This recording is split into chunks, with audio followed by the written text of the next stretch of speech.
Saat aku menuju ke persidangan perceraian aku menolong kakek di bus. Saat aku sampai di pengadilan dia juga ikut ke sana. Saat di persidangan. Sebelum ceritanya dimulai, silakan tulis di kolom komentar dari daerah mana saja teman-teman yang menonton cerita ini. Dan jangan lupa like dan subscribe, agar channel Cerita Ar bisa terus berkembang dan mempersembahkan cerita yang terbaik. Pagi selalu datang terlalu cepat bagi Henny. Ketika cahaya matahari masih malu-malu menyelinap di sela jendela kayu rumah kecil itu, Henny sudah terjaga. Ia terbaring diam beberapa saat, menatap langit-langit kamar yang warnanya mulai kusam.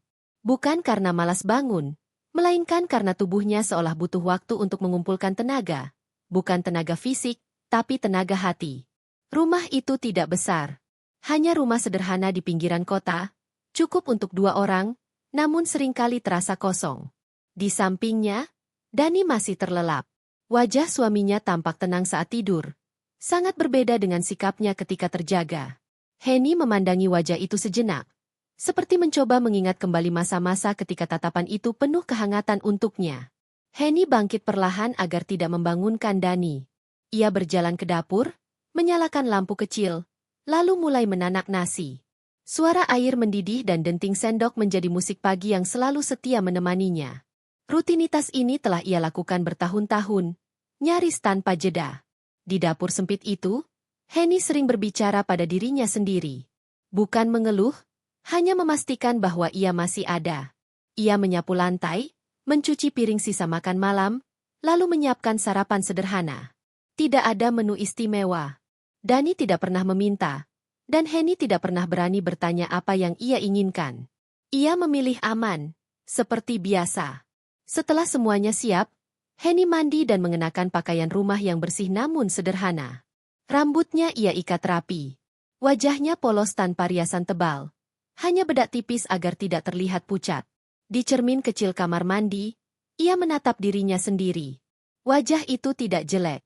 Bahkan bisa dibilang cantik dengan caranya sendiri. Namun sorot matanya tampak lelah. Seolah menyimpan terlalu banyak hal yang tak pernah ia ceritakan pada siapapun. Ketika Dani akhirnya bangun, Henny sudah menyiapkan sarapan di meja makan. "Mas, sarapannya sudah siap," ucap Henny lembut. Dani hanya mengangguk singkat tanpa menatapnya. Ia duduk, membuka ponselnya, lalu makan dengan cepat. Tidak ada percakapan panjang. Henny duduk di seberangnya, menunggu jika Dani ingin berkata sesuatu. Namun seperti hari-hari sebelumnya, harapan itu hanya berakhir dengan sunyi. "Jangan lupa kunci rumah," kata Dani singkat sambil berdiri. "Iya, Mas," jawab Henny. Pintu tertutup. Sunyi kembali memenuhi rumah itu. Henny membereskan meja makan dengan gerakan pelan. Ia tidak menangis. Ia sudah terlalu terbiasa dengan rasa sepi yang tidak berbunyi. Kesepian yang tidak berteriak, tapi menekan perlahan, hari demi hari.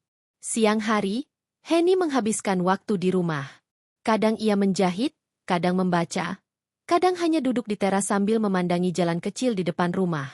Tetangga mengenalnya sebagai perempuan baik, pendiam, dan tidak banyak menuntut. Tidak banyak yang tahu apa yang sebenarnya ia rasakan.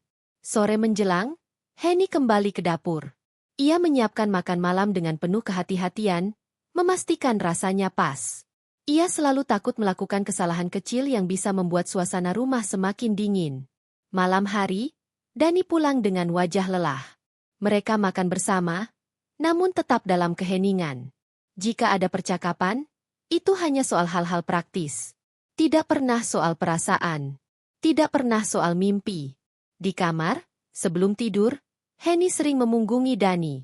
Bukan karena marah, melainkan karena ia tidak tahu bagaimana caranya memulai percakapan. Ia takut kata-katanya tidak penting. Ia takut dirinya dianggap berlebihan. Di dalam gelap, Henny memejamkan mata. Ia bukan perempuan yang lemah. Hanya terlalu lama belajar untuk diam. Ia bukan tidak punya luka. Hanya terlalu sering menyimpannya sendiri. Henny tidak tahu bahwa kehidupan sederhananya ini sedang berjalan menuju sebuah titik yang tak pernah ia bayangkan sebelumnya. Ia hanya tahu satu hal. Ia telah berusaha sebaik mungkin sebagai istri, sebagai manusia. Dan untuk saat ini, itu saja yang bisa ia lakukan. Dani bukan selalu seperti ini. Dulu, Henny masih bisa mengingat dengan jelas bagaimana suaminya itu tersenyum setiap pulang kerja. Cara Dani meletakkan tasnya, lalu menghampirinya di dapur hanya untuk bertanya apakah Henny sudah makan atau belum. Hal-hal kecil yang sekarang terasa seperti kenangan dari kehidupan orang lain.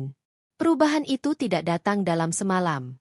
Ia menyelinap pelan, hampir tak terasa. Dani mulai sering pulang larut. Alasannya selalu masuk akal. Pekerjaan, rapat, pertemuan penting. Henny tidak pernah membantah. Ia percaya. Ia selalu percaya. Bahkan ketika Dani mulai jarang mengabari, Henny tetap memilih diam. Bagi Dani, hidup adalah tentang pencapaian. Tentang naik satu tangga lagi, lalu satu tangga berikutnya. Ia tidak ingin terlihat biasa. Ia tidak ingin dianggap kecil. Dunia, menurut Dani, hanya menghormati mereka yang terlihat kuat dan berkuasa. Ambisi itu perlahan mengubah caranya memandang segala hal, termasuk Henny. Aku capek. Hen? Jangan ribut hal-hal kecil. Ucap Dani suatu malam ketika Henny hanya bertanya apakah ia akan pulang lebih cepat besok. Henny mengangguk, menelan kalimat yang sudah hampir keluar dari bibirnya. Dani semakin jarang menatap mata Henny saat berbicara. Tatapannya lebih sering tertuju pada layar ponsel, pada pesan-pesan yang tak pernah Henny tahu isinya. Nada suaranya datar, terkadang dingin. Ia tidak membentak, tidak memaki. Namun justru itulah yang membuat Henny semakin terluka. Sikap Dani seolah berkata bahwa keberadaan Henny tidak lagi sepenting dulu. Di luar rumah, Dani dikenal sebagai pria percaya diri. Pandai bicara, mudah bergaul, dan tahu bagaimana menempatkan diri. Banyak yang memujinya. Banyak yang menghormatinya. Dani menikmati semua itu. Ia merasa berada di jalur yang benar. Merasa dirinya pantas mendapatkan lebih. Namun di dalam rumah, Dani menjadi orang yang berbeda. Ia mulai sering mengkritik hal-hal kecil. Masakan terlalu asin, rumah kurang rapi, Henny dianggap terlalu sensitif. Kritik itu tidak keras, tapi konsisten. Seperti tetesan air yang terus-menerus jatuh di tempat yang sama. Kenapa kamu gampang sekali baper sih? Ucap Dani suatu kali, tanpa menoleh. Kalimat itu sederhana, namun menghantam Henny lebih keras dari teriakan. Henny belajar tersenyum walau hatinya kosong. Ia belajar mengangguk walau dadanya sesak. Ia belajar menyesuaikan diri dengan perubahan Dani, berharap suatu hari suaminya akan kembali seperti dulu. Namun Dani tidak pernah merasa ada yang salah. Baginya, Henny terlalu tenang, terlalu biasa, terlalu diam. Ia tidak menyadari bahwa ketenangan itu lahir dari usaha keras menahan luka. Dani mengira Henny akan selalu ada di tempatnya. Selalu menunggu, selalu mengerti. Ambisi Dani membuatnya semakin jauh dari rumah. Ia ingin dihormati, ingin diakui, ingin menang dalam hidup. Tanpa sadar, ia mulai menganggap pernikahan sebagai bagian yang bisa dikendalikan, bukan sesuatu yang perlu dirawat. Malam itu, saat Dani tertidur lebih dulu, Henny menatap punggung suaminya dalam gelap. Ia ingin bertanya, ingin meminta penjelasan, ingin sekadar didengar. Namun keberanian itu selalu kalah oleh ketakutan. Takut dianggap merepotkan, takut dianggap mengganggu. Henny menarik selimut lebih rapat, menahan dingin yang tidak hanya datang dari udara malam. Ia belum tahu sampai kapan perubahan ini akan berlanjut. Ia hanya tahu satu hal. Pria yang tidur di sampingnya kini terasa semakin asing. Dan jarak itu, meski tak terlihat, semakin hari semakin sulit dijembatani. Nama Budi mulai sering terdengar di telinga Henny, bahkan sebelum sosoknya benar-benar hadir dalam hidup mereka. Awalnya hanya dari cerita Dani yang diselipkan sambil lalu. Tentang rekan yang dianggap pintar, punya jaringan luas, dan tahu cara membaca peluang. Dani sering menyebutnya dengan nada kagum, seolah Budi adalah cermin dari masa depan yang ia inginkan. Budi itu beda, Hen, kata Dani suatu malam. Dia tahu caranya main di atas. Henny hanya tersenyum tipis. Ia tidak benar-benar mengerti apa maksud kalimat itu, dan Dani pun tidak pernah menjelaskan lebih jauh. Sejak saat itu, nama Budi seperti menjadi bagian dari rutinitas baru Dani. Selalu disebut, selalu dipuji. Pertemuan pertama Henny dengan Budi terjadi di rumah mereka sendiri. Hari itu Dani mengajak Budi makan malam. Henny memasak dengan sedikit gugup. Ia ingin memberi kesan baik, seperti yang selalu ia lakukan setiap kali ada tamu. Ketika Budi datang, Henny langsung merasakan sesuatu yang berbeda. Budi tersenyum ramah, namun matanya tajam. Cara bicaranya halus, terukur, seolah setiap kata sudah dipilih dengan cermat. Ia mudah tertawa, mudah membuat suasana hidup, namun di balik itu ada kesan mengamati, menilai. Jadi ini istrinya Dani? Ucap Budi sambil mengulurkan tangan. Kelihatan orangnya sederhana, ya? Kalimat itu terdengar seperti pujian. Namun entah mengapa Henny merasa ada nada lain di baliknya. Ia menjabat tangan Budi dengan sopan, lalu kembali ke dapur, mencoba mengusir perasaan tidak nyaman yang muncul tanpa alasan jelas. Selama makan malam, Dani tampak berbeda. Ia lebih banyak bicara, lebih bersemangat. Ia tertawa lebih lepas dibandingkan ketika hanya berdua dengan Henny. Budi sering mengangguk, sesekali memberi komentar yang membuat Dani semakin percaya diri. Henny lebih banyak diam. Ia hanya menyimak, sesekali tersenyum, merasa seperti tamu di rumahnya sendiri. Sejak malam itu, Budi semakin sering muncul. Kadang datang ke rumah, kadang hanya menelepon Dani, namun pengaruhnya terasa nyata. Dani mulai berubah cara berpikir, cara bicara, bahkan cara memandang Henny. Sekarang ini, pasangan itu harus level, kata Dani suatu hari, entah meniru ucapan siapa. Biar sama-sama enak melangkah. Henny tidak menjawab. Ia hanya menunduk, berpura-pura sibuk dengan cangkir di tangannya. Kata selevel itu terus terngiang di kepalanya, membuat dadanya terasa sempit. Budi juga mulai bersikap lebih terbuka pada Henny. Ia sering melontarkan komentar yang terdengar santai, namun menusuk. "Hen, kamu itu terlalu lembut. Dunia sekarang keras," ujarnya suatu sore ketika Dani belum pulang. "Kalau nggak kuat, bisa ketinggalan." Henny tersenyum kaku. Ia tidak tahu harus menjawab apa. Ia merasa diposisikan sebagai seseorang yang kurang, tanpa pernah diberi kesempatan membela diri. Lingkaran yang dibangun Dani bersama Budi semakin rapat. Keputusan-keputusan kecil dalam rumah tangga mulai melibatkan pendapat Budi. Apa yang dulu hanya urusan suami istri, kini seperti mendapat penilaian dari orang ketiga. Henny merasakan tekanan itu setiap hari, meski tidak pernah diucapkan secara terang-terangan. Ia mulai merasa asing di rumahnya sendiri. Setiap kata yang ingin ia ucapkan terasa salah. Setiap pendapat terasa tidak penting. Dani semakin jarang mendengarkan, dan Budi seolah selalu menjadi suara yang paling dipercaya. Malam hari, Henny sering terbangun dan mendapati Dani masih menatap ponselnya, membalas pesan dengan senyum tipis. Henny tidak pernah bertanya siapa di balik layar itu. Ia takut jawabannya akan semakin menyakitkan. Dalam diam, Henny mulai menyadari bahwa tekanan ini bukan sekadar perasaan. Ada lingkaran yang perlahan menutupnya, membuat ruang geraknya semakin sempit.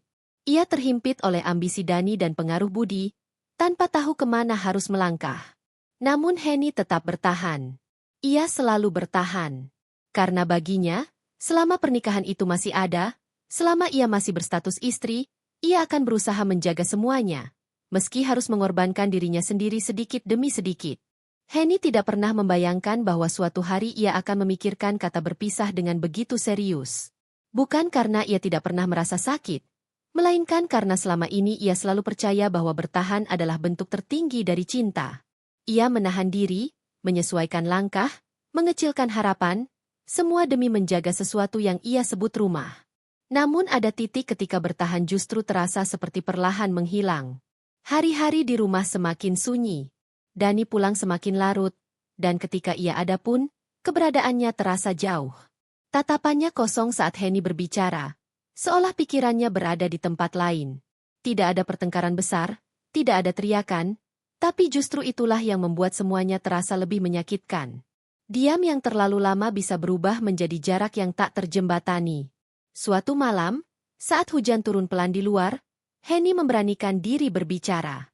Tangannya gemetar ketika ia menyeduh teh untuk Dani. Dadanya berdegup lebih cepat dari biasanya. "Mas," panggilnya pelan. Dani mengangkat wajah, ekspresinya datar. "Kenapa?" Henny menarik napas panjang. "Aku? Kita kenapa jadi begini?" Pertanyaan itu sederhana. Namun Dani terdiam sejenak, lalu menghela napas berat. "Kamu terlalu banyak mikir, Hen," jawabnya akhirnya. "Aku cuma capek." Kalimat itu seperti dinding yang kembali berdiri di antara mereka. Henny mengangguk, meski hatinya terasa runtuh perlahan. Ia sadar, setiap kali ia mencoba mendekat, selalu ada alasan yang membuat Dani menjauh. Sejak malam itu, percakapan mereka menjadi semakin formal. Seperti dua orang asing yang berbagi atap, bukan dua insan yang pernah saling mencintai. Beberapa hari kemudian, Dani pulang lebih awal dari biasanya. Wajahnya serius, langkahnya mantap. Henny yang sedang di dapur langsung merasakan sesuatu yang tidak biasa. "Kita perlu bicara," kata Dani singkat. Henny duduk di hadapannya dengan jantung berdebar. Ada firasat buruk yang tak bisa ia singkirkan. "Aku pikir, kita butuh waktu sendiri-sendiri," lanjut Dani. "Mungkin dengan cara itu semuanya jadi lebih jelas." Henny terdiam. Kata-kata itu terdengar halus, namun maknanya begitu tajam. Ia ingin bertanya, ingin menolak, ingin menangis. Namun yang keluar dari mulutnya hanya satu kata pelan. "Maksud Mas?" Dani menyandarkan tubuhnya, menatap lurus ke depan. "Aku rasa lebih baik kita pisah baik-baik."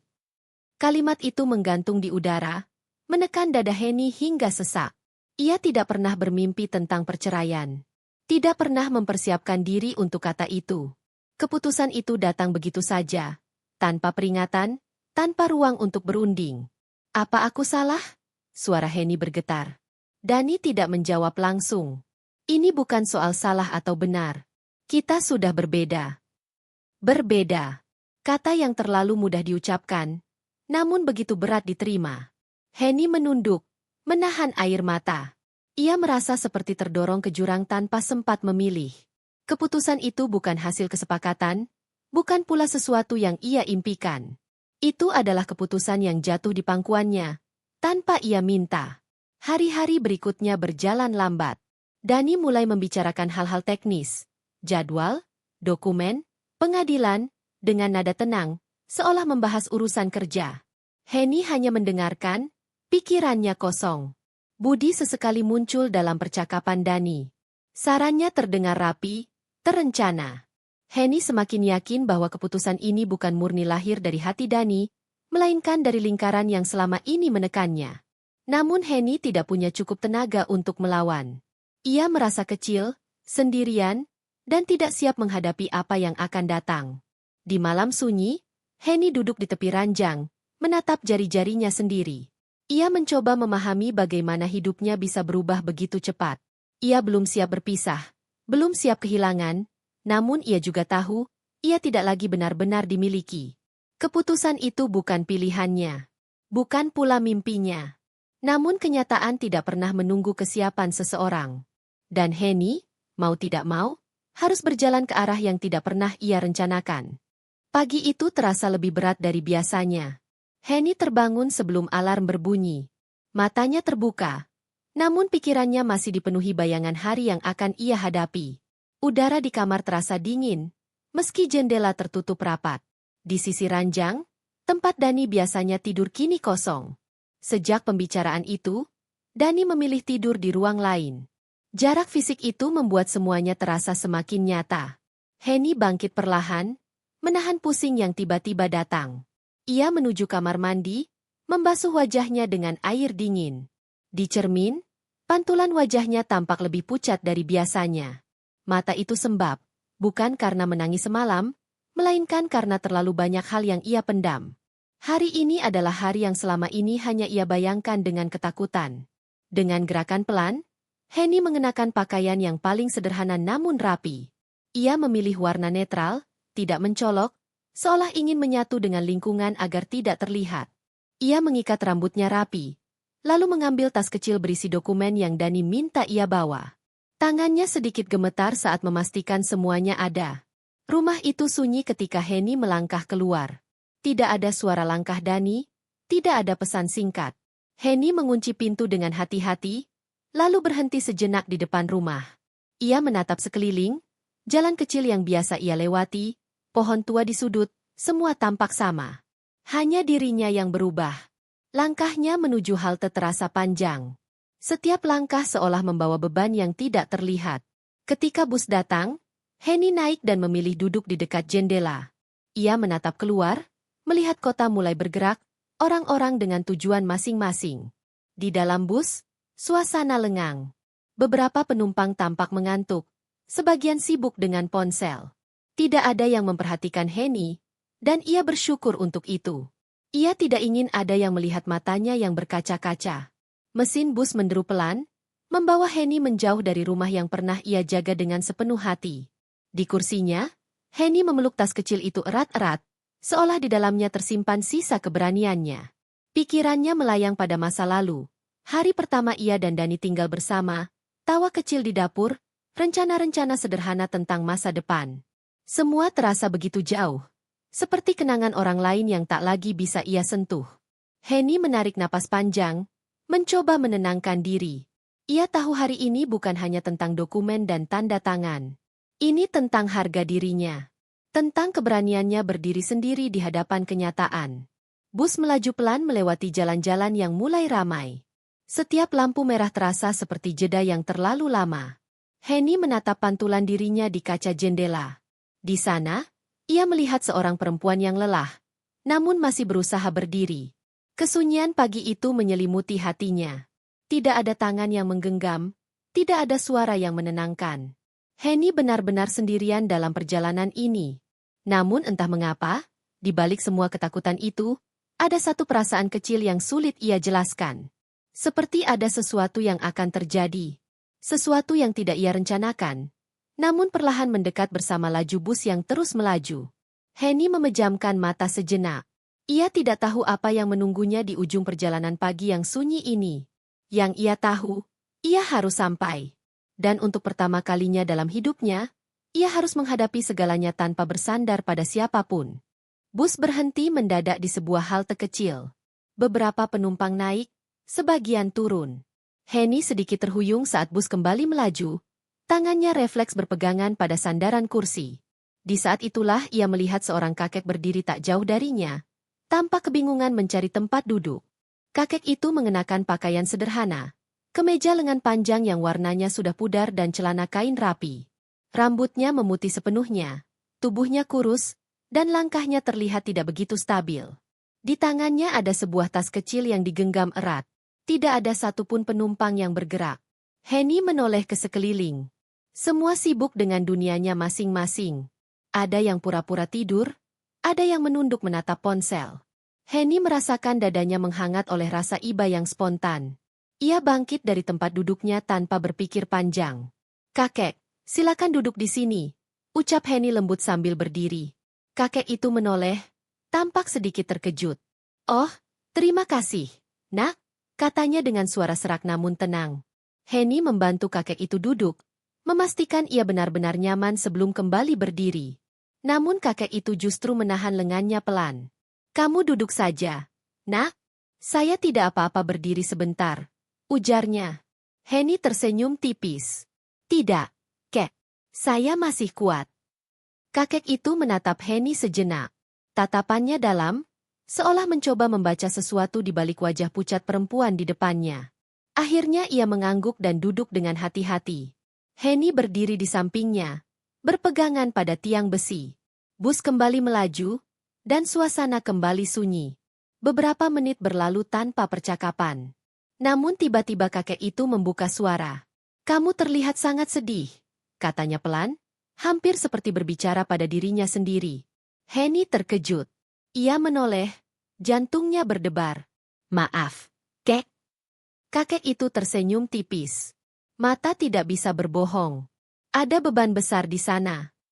Henny menelan ludah. Ia tidak tahu mengapa kalimat sederhana itu langsung menembus pertahanannya. Selama ini, tak ada yang benar-benar melihatnya. Semua orang hanya melihat perempuan yang baik-baik saja. "Saya cuma capek," jawab Henny akhirnya. Suaranya nyaris tak terdengar. Kakek itu tidak memaksa. Ia hanya mengangguk pelan. Kadang capek itu bukan di badan, tapi di hati. Kalimat itu membuat tangan Henny sedikit gemetar. Ia mengalihkan pandangan ke jendela, takut air matanya jatuh di depan orang asing. Bus kembali berhenti. Henny akhirnya mendapatkan kursi kosong dan duduk di seberang kakek itu. Mereka tidak banyak bicara.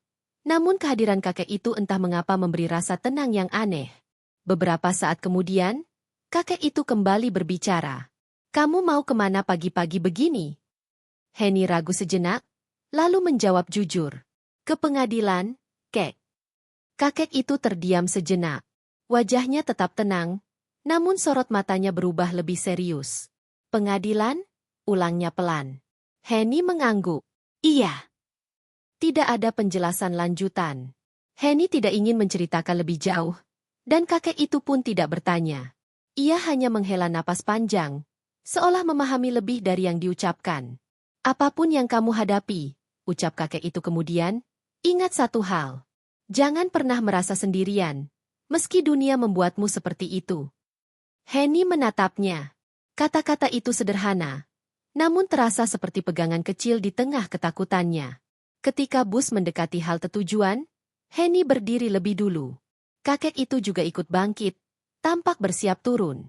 Terima kasih sudah mengizinkan saya duduk, kata kakek itu sambil tersenyum. Terima kasih juga, Kek, jawab Henny tulus. Bus berhenti. Pintu terbuka. Henny dan kakek itu turun hampir bersamaan, lalu berjalan ke arah yang sama, menuju jalan besar di depan gedung pengadilan. Henny sempat melirik, merasa heran. Namun ia tidak berkata apa-apa. Ia belum tahu, pertemuan singkat di dalam bus itu bukanlah kebetulan biasa. Dan kakek sederhana yang baru ia tolong, menyimpan peran yang jauh lebih besar dari yang bisa ia bayangkan pagi itu. Gedung pengadilan itu berdiri kokoh dan dingin. Dari luar, bangunannya tampak megah namun kaku, seolah tidak memiliki ruang untuk perasaan. Henny berhenti sejenak di pelataran, menatap pintu besar di depannya. Napasnya terasa berat. Inilah tempat di mana kehidupannya akan dipertanyakan, diurai, lalu dinilai oleh orang-orang yang tidak pernah benar-benar mengenalnya. Langkahnya pelan saat memasuki gedung. Suara langkah kaki bergema di lantai marmer, bercampur dengan suara orang-orang yang lalu lalang. Henny menggenggam tas kecilnya lebih erat, memastikan dokumen di dalamnya aman. Tangannya dingin, meski udara di dalam ruangan terasa biasa saja. Matanya mencari-cari sosok yang sudah ia kenal. Tak butuh waktu lama bagi Henny untuk melihat Dani. Suaminya berdiri di dekat salah satu bangku, mengenakan kemeja rapi dan celana gelap. Penampilannya terlihat siap, tenang, seolah ini hanya urusan formal yang harus diselesaikan. Di sampingnya berdiri Budi, dengan senyum tipis dan sikap percaya diri yang sama sekali tidak berusaha disembunyikan. Henny menelan ludah. Ia tidak menghampiri mereka. Henny memilih duduk di bangku lain, menjaga jarak. Ia bisa merasakan tatapan Dani yang sekilas mengarah padanya, namun segera berpaling. Tidak ada sapaan, tidak ada anggukan. Seolah mereka benar-benar dua orang asing. Waktu berjalan lambat. Setiap detik terasa panjang.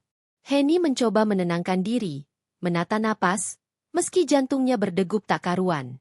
Di tengah kegelisahan itu, tiba-tiba Henny merasakan sesuatu yang janggal. Ia menoleh ke arah pintu masuk.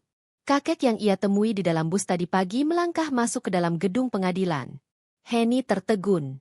Untuk sesaat, ia berpikir mungkin dirinya salah lihat. Namun tidak. Itu orang yang sama. Pakaian sederhana itu, langkah yang tenang, wajah yang bersahaja. Kakek itu berjalan perlahan, menyapa beberapa orang dengan anggukan kecil. Henny merasa bingung. Kenapa kakek itu ada di sini? Belum sempat ia mencerna keheranannya, Henny melihat sesuatu yang membuat dadanya berdebar lebih kencang. Dani menoleh. Pandangan Dani tertuju tepat pada kakek itu. Wajahnya yang sejak tadi tenang mendadak berubah. Matanya melebar, rahangnya menegang, dan warna wajahnya perlahan memucat. Budi yang berada di sampingnya langsung menyadari perubahan itu. Kenapa? Bisiknya. Dani tidak menjawab. Tatapannya terpaku pada sosok kakek itu, seolah sedang melihat sesuatu yang tidak pernah ia duga akan muncul di tempat itu, di hari itu. Henny memperhatikan semuanya dari kejauhan. Jantungnya berdegup semakin cepat. Ada perasaan aneh yang menjalar di dadanya, campuran antara bingung dan penasaran. Kakek itu melangkah lebih dalam ke gedung, duduk di salah satu bangku tak jauh dari ruang sidang. Sikapnya tetap tenang, bahkan terkesan biasa. Tidak ada yang istimewa dari penampilannya. Namun reaksi Dani berkata sebaliknya. Henny menoleh kembali ke arah Dani. Suaminya terlihat gelisah. Tangannya merapikan kemeja, lalu melonggarkan kerahnya sejenak. Budi kini ikut menatap kakek itu dengan kening berkerut, mencoba memahami apa yang sebenarnya terjadi. "Mas, itu siapa?" tanya Budi pelan. Dani menggeleng cepat. "Nggak mungkin," gumamnya, lebih seperti berbicara pada dirinya sendiri. Henny menggigit bibir. Ia merasa berada di tengah sesuatu yang besar, sesuatu yang belum ia pahami. Pertemuan di dalam bus yang ia kira kebetulan, kini terasa memiliki makna lain. Panggilan untuk memasuki ruang sidang akhirnya terdengar. Henny berdiri, menguatkan diri. Saat ia melangkah menuju pintu ruang sidang, matanya tanpa sengaja bertemu dengan tatapan kakek itu. Kakek itu tersenyum tipis. Anggukan kecil seolah memberi isyarat bahwa semuanya akan baik-baik saja. Henny tidak tahu mengapa, namun senyum itu memberinya ketenangan.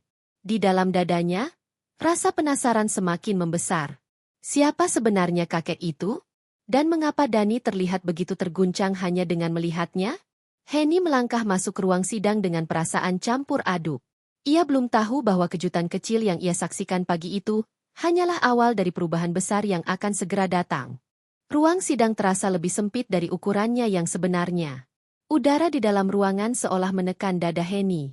Ia duduk di kursi yang telah ditentukan, menata napas, berusaha menjaga wajahnya tetap tenang. Di seberangnya, Dani duduk dengan posisi tegap, namun ketegangan jelas terlihat dari caranya mengepalkan tangan.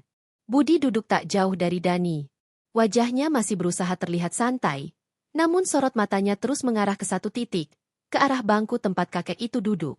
Henny mencuri pandang. Kakek itu kini tidak lagi terlihat seperti penumpang bus biasa. Cara duduknya tegak, sorot matanya tajam namun tenang. Tangannya terlipat rapi di atas pangkuan. Ia tampak mengamati ruang sidang dengan penuh perhatian, seolah tempat itu bukan hal asing baginya. Hakim memasuki ruangan. Semua orang berdiri, lalu kembali duduk setelah dipersilakan. Sidang pun dimulai dengan suara formal yang terasa asing di telinga Henny. Kata demi kata mengalir. Namun pikirannya masih tertahan pada satu hal. Reaksi Dani. Dani beberapa kali melirik ke arah kakek itu. Setiap kali pandangan mereka hampir bertemu, Dani cepat-cepat mengalihkan wajah. Keringat mulai tampak di pelipisnya. Wajahnya semakin pucat, berbeda jauh dari sikap percaya diri yang ia tunjukkan sejak pagi. Budi akhirnya membungkuk mendekat. "Mas, kamu kenal orang itu?" bisiknya dengan suara tertahan. Dani menggeleng, namun gerakannya ragu. Aku cuma salah lihat," jawabnya lirih, tidak meyakinkan. Namun kebohongan kecil itu tidak bisa menipu siapapun, termasuk dirinya sendiri. Henny memperhatikan dari sudut matanya. Ia melihat bagaimana Dani, yang biasanya selalu yakin dan penuh kendali, kini terlihat goyah. Ada kegelisahan yang nyata di wajah suaminya. Jari-jarinya terus bergerak, meremas ujung kertas di depannya hingga kusut. Sidang berjalan dengan pembacaan singkat perkara. Nama Henny dan Dani disebut, membuat dada Henny bergetar. Ini nyata. Ini benar-benar terjadi. Ketika hakim mempersilakan pihak-pihak untuk menyampaikan keterangan awal, Dani berdiri. Ia melangkah maju dengan sikap yang dipaksakan tenang. Namun begitu suaranya terdengar, getar halus tak bisa disembunyikan. Henny menyadarinya. Dani bukan gugup karena sidang. Ia gugup karena kehadiran seseorang di ruangan itu. Saat Dani berbicara, pandangannya tanpa sadar kembali mengarah ke kakek itu. Sekilas saja, namun cukup untuk membuat wajahnya berubah. Rahangnya mengeras, matanya membelalak tipis, seolah baru saja dihantam ingatan lama yang tidak ingin ia hadapi. Budi ikut menegang. Ia kini benar-benar yakin ada sesuatu yang salah. "Mas, serius, itu siapa?" bisiknya lagi ketika Dani kembali duduk. Dani tidak menjawab. Napasnya lebih cepat, dadanya naik turun. Ia mengusap wajahnya dengan telapak tangan, berusaha menguasai diri. Kepercayaan dirinya yang selama ini menjadi tameng, perlahan runtuh di hadapan sosok kakek yang bahkan belum bicara sepatah kata pun. Henny mulai merasakan perubahan arah. Ia tidak tahu apa hubungan Dani dengan kakek itu. Namun satu hal jelas, Dani takut. Dan ketakutan itu bukan pura-pura. Kakek itu akhirnya berdiri, melangkah beberapa langkah ke depan, berbicara dengan petugas pengadilan. Suaranya rendah, tegas, penuh wibawa. Henny tidak bisa mendengar jelas apa yang dikatakan, Namun reaksi di sekitar cukup berbicara. Beberapa petugas mengangguk hormat. Dani membeku di tempat duduknya. Wajahnya kini benar-benar pucat. Tidak ada lagi senyum tipis. Tidak ada lagi sikap meremehkan. Yang ada hanya kegelisahan yang tidak bisa ia sembunyikan. Henny menatap punggung Dani dengan perasaan campur aduk. Untuk pertama kalinya sejak lama, ia melihat suaminya tidak berada di atas angin. Ada sesuatu yang sedang berbalik arah. Dan di dalam hatinya, tanpa ia sadari, muncul secercah rasa, bukan kemenangan, melainkan harapan kecil bahwa mungkin, hanya mungkin, ia tidak akan sepenuhnya sendirian dalam perjuangan ini. Ruang sidang mendadak terasa sunyi ketika kakek itu berdiri. Langkahnya pelan. Namun setiap tapaknya seolah memiliki bobot yang membuat orang-orang tanpa sadar menoleh. Henny memperhatikannya dengan jantung berdebar. Sosok yang tadi ia temui di dalam bus, yang ia tolong dengan sederhana, kini berdiri tegak di ruang yang menentukan nasib hidupnya.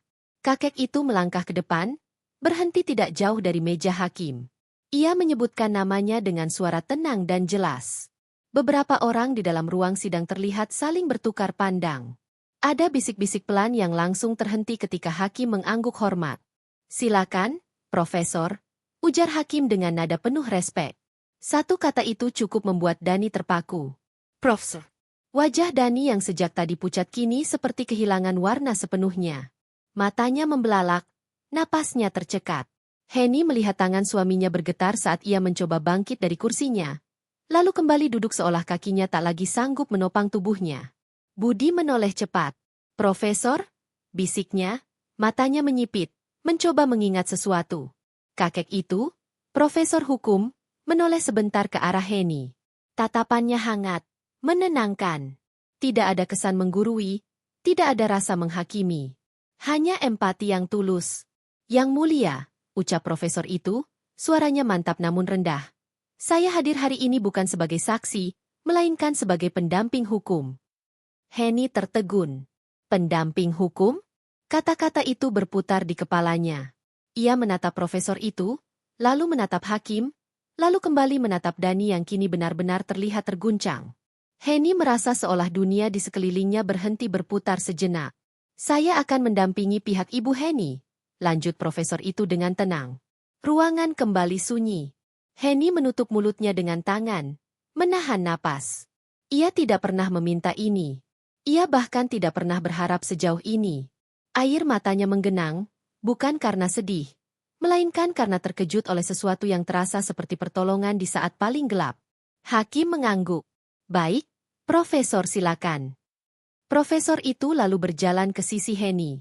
Langkahnya mantap, seolah ia sudah sangat akrab dengan ruang seperti ini. Ia berhenti di samping Henny, sedikit membungkuk, dan berbisik pelan. "Tenang, Nak. Kamu tidak sendiri." Kalimat itu membuat pertahanan Henny runtuh. Air mata akhirnya jatuh. Namun ia cepat mengusapnya, berusaha tetap tegar. Untuk pertama kalinya sejak semua ini dimulai, ia merasakan ada seseorang yang berdiri di sisinya. Bukan karena kewajiban, tapi karena pilihan. Dani menatap mereka dengan wajah kosong. Ingatan lama menyeruak di kepalanya. Masa kuliah, peringatan keras, reputasi besar yang tak pernah berani ia langgar. Sosok profesor itu bukan orang sembarangan. Ia adalah figur yang disegani, ditakuti, dan dihormati di dunia hukum. Budi tampak menelan ludah. Kepercayaan dirinya yang selama ini kokoh mulai retak. Sidang pun dilanjutkan. Kali ini, suasananya berbeda. Setiap kata yang diucapkan profesor itu terstruktur, jelas, dan penuh ketegasan. Tidak ada nada menyerang. Namun setiap kalimatnya seperti membuka lapisan demi lapisan kebenaran yang selama ini tersembunyi. Henny duduk dengan punggung tegak. Ia masih gemetar. Namun kini bukan karena takut. Ada kekuatan baru yang mengalir perlahan di dalam dirinya. Dani semakin sulit menyembunyikan kepanikannya. Tatapannya terus menghindar. Keringat mengalir di pelipisnya, dan napasnya semakin tidak teratur. Dominasi yang ia rasakan sejak awal perlahan lenyap, tergantikan oleh rasa terpojok. Ketika sidang diskor sementara, profesor itu menoleh kembali ke arah Henny. "Kita akan lalui ini pelan-pelan," ucapnya lembut. "Yang penting, kamu jujur pada dirimu sendiri." Henny mengangguk pelan. Dadanya terasa sesak. Namun kali ini bukan karena ketakutan. Ini adalah rasa haru yang selama ini ia tahan. Ia belum tahu bagaimana akhir dari semua ini. Namun satu hal kini jelas, langkah profesor hukum itu ke depan ruang sidang telah mengubah arah segalanya. Dan Dani, untuk pertama kalinya, menyadari bahwa pertandingan yang ia anggap mudah, ternyata tidak lagi berada dalam kendalinya. Waktu jeda sidang terasa berjalan lambat. Henny duduk diam di bangkunya, kedua tangannya saling menggenggam di atas paha. Jari-jarinya masih sedikit bergetar, namun ia tidak lagi menunduk seperti sebelumnya. Kepalanya tegak, matanya menatap lurus ke depan. Ada perubahan kecil yang bahkan ia sendiri baru menyadarinya. Ia masih takut, tapi ketakutan itu tidak lagi melumpuhkan. Profesor hukum itu duduk di sampingnya, membuka map berisi berkas-berkas dengan gerakan tenang dan teratur. Tidak tergesa, tidak panik. Setiap lembar kertas yang disentuhnya seolah membawa keyakinan bahwa semuanya berada di jalur yang benar. Kita tidak perlu terburu-buru, ucap profesor itu pelan. Yang penting, kamu paham apa yang sedang kita hadapi. Henny mengangguk. Ia menatap berkas-berkas itu, merasa asing sekaligus penasaran. Selama ini, urusan hukum selalu terasa jauh dan menakutkan. Kini, semua itu berada tepat di hadapannya, dan ia tidak lagi sendirian. Di seberang ruangan, Dani duduk gelisah. Sikap santainya benar-benar hilang. Ia tidak lagi bersandar dengan nyaman seperti sebelumnya. Bahunya kaku, wajahnya tegang. Sesekali ia melirik ke arah Henny, lalu cepat-cepat memalingkan wajahnya. Budi berdiri di samping Dani, berbisik dengan suara tertahan.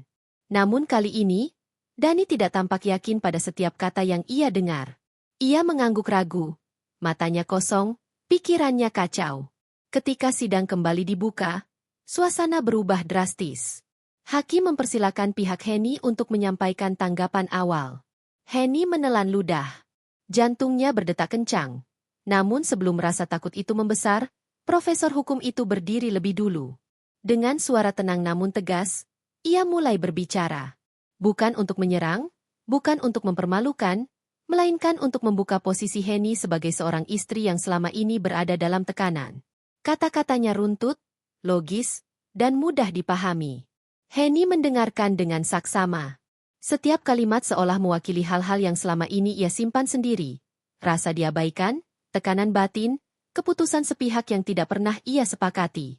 Ketika hakim menoleh ke arahnya, Henny tahu gilirannya akan tiba. Profesor itu sedikit mencondongkan tubuh. Jawab seperlunya. Jujur. Itu saja. Henny berdiri. Kakinya sempat terasa lemas, namun ia berhasil melangkah maju. Ruang sidang mendadak terasa hening. Semua mata tertuju padanya. Pada perempuan yang selama ini dianggap diam dan pasrah. Henny menarik napas dalam-dalam. Saya tidak pernah menginginkan perceraian ini, ucapnya pelan, namun jelas. Saya hanya ingin rumah tangga saya diperbaiki. Suaranya bergetar di awal, namun perlahan menjadi lebih stabil. Ia tidak menangis. Ia tidak berteriak. Ia hanya berkata jujur, apa adanya. Dari sudut matanya, Henny melihat Dani menunduk. Wajahnya mengeras, rahangnya mengatup. Tidak ada lagi sikap meremehkan seperti sebelumnya. Henny melanjutkan, menceritakan kesehariannya dengan kalimat sederhana. Ia tidak menuduh, tidak membesar-besarkan. Namun justru kesederhanaan itu yang membuat suasana menjadi berat. Tidak ada drama berlebihan, hanya fakta-fakta yang selama ini terabaikan. Ketika ia selesai, ruang sidang kembali sunyi.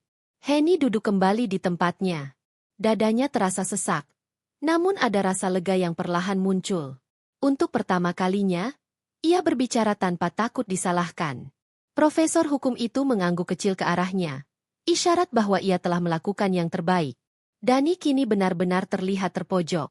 Ia mencoba mengatur napas, mencoba menyusun kata-kata di kepalanya. Namun kepercayaan dirinya telah retak. Ia tidak lagi berhadapan dengan Henny yang diam, melainkan dengan Henny yang mulai berdiri. Sidang ditunda kembali untuk agenda berikutnya. Saat semua orang bangkit, profesor itu menoleh pada Henny. Ini baru awal, katanya pelan. Perlawanan tidak selalu tentang melawan orang lain. Kadang, itu tentang berani membela diri sendiri. Henny mengangguk. Langkahnya keluar dari ruang sidang masih terasa berat. Namun kini ada pijakan yang lebih kokoh di bawah kakinya. Ia belum tahu bagaimana akhirnya nanti. Jalan di depannya masih panjang, penuh ketidakpastian. Namun satu hal sudah berubah. Hari ini, Henny tidak lagi hanya bertahan. Hari ini, ia mulai melawan, dengan caranya sendiri.